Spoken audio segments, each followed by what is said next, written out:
Hi guys, so today I'm going to be doing a book review of Falling, a Love Story by Jane Green, and I was sent this book in exchange for an honest review from Pan Macmillan, so thank you very much, Pan Macmillan. Now, as some of you may or may not know, my favourite authors include, in the not YA department, Cecilia Ahern, Jill Mansell and Jane Green. They do a lot of like adult romance stories, you know, those heartwarming stories where you know which two characters will end up together. It's just basically reading the journey of how they end up together. And the journey is the best part of these stories, and they're always so beautiful and heartwarming, and I just love them. So when I saw Jane Green had a new novel out, I just had to get it, and I was so excited when Macmillan sent it my way. So I'm going to tell you what this book is about. This book follows Emma, who is a retired banker. She came from a very rich family in England, and she moved to New York City because she always wanted to live in America, where she did banking. However, that life wasn't really for her. She found it very soulless and all-consuming, and she didn't really make the greatest friends there, and so she wanted something else. And so in answering an ad, she finds this little beach cottage that needs a lot of work, but Emma's actual passion is interior design, and she thinks that she can fix it up if she can get the landlord's approval. She thinks it might be the perfect place to settle down for a year, fix up the cottage and decide what she wants to do now. However, living in this cottage surprises her in more ways than one, and she quickly finds herself falling for her new landlord, Dominic. Now, Dominic has a 6-year-old son named Jesse, and he's a single dad. His whole life revolves around Jesse, and he is quite the man. And as I said, before they both know it, they find themselves falling for each other. But they are both very different, and Emma has to kind of realize and decide whether those two lives, their two very different lives, can combine into one and make this perfect family. That's all I'm going to tell you about this book without spoiling it, but oh my gosh, I love this book, but also I was betrayed by this book. I can't get into the reasons why I was betrayed. As I said, I kind of expect a certain thing while reading these books, and for this, the ending wasn't exactly what I expected, and it was kind of actually heart-wrenching, and I cried. I'm not gonna spoil it. You may think it's a possible amount of things, but I think it's important to note.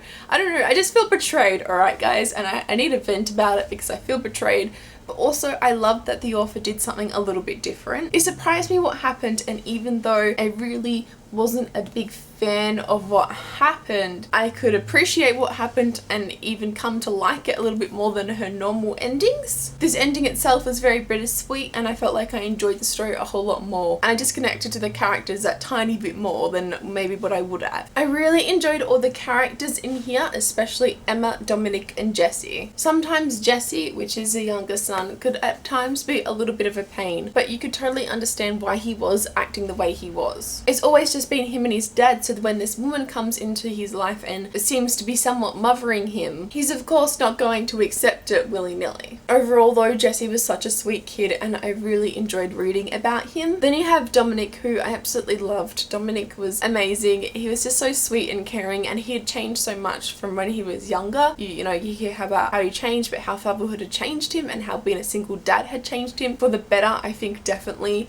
And I loved reading about him, and Emma too, I really enjoyed. At some points in here, the characters surprised me in some good ways and in some bad ways. Sometimes something would happen and Emma would just completely like blow everything out of proportion, and I was like, just calm down and think about this rationally. But you know, then she would, and it would all be okay again. The plot I really enjoyed, as I said, and as I said, this had a really bittersweet ending, which I actually really enjoyed, and it was a nice pace of change. It wasn't something I knew that I wanted, but it was something that I may have needed for this book, I believe. Also, the cover is absolutely gorgeous too. So overall, I'm rating this book a 4.5 out of 5 stars, and it'll be a 5 stars on Goodreads because it's definitely more than a 4 and a 5, and obviously you can only rate 4 or 5 on Goodreads, so it would be a 5 on Goodreads, but my official rating is a 4.5. If this book sounds interesting to you, then I highly recommend picking it up if you like these kind of stories. I love Jane Green, I really do. I know that some people don't like these kind of books, or they're just not for them, but if it is something that you enjoy, then I highly recommend this one. Let me know in the comments below if you have read Falling and what you thought of it, and like this video if you liked it, subscribe if you'd like to see more book related videos from me,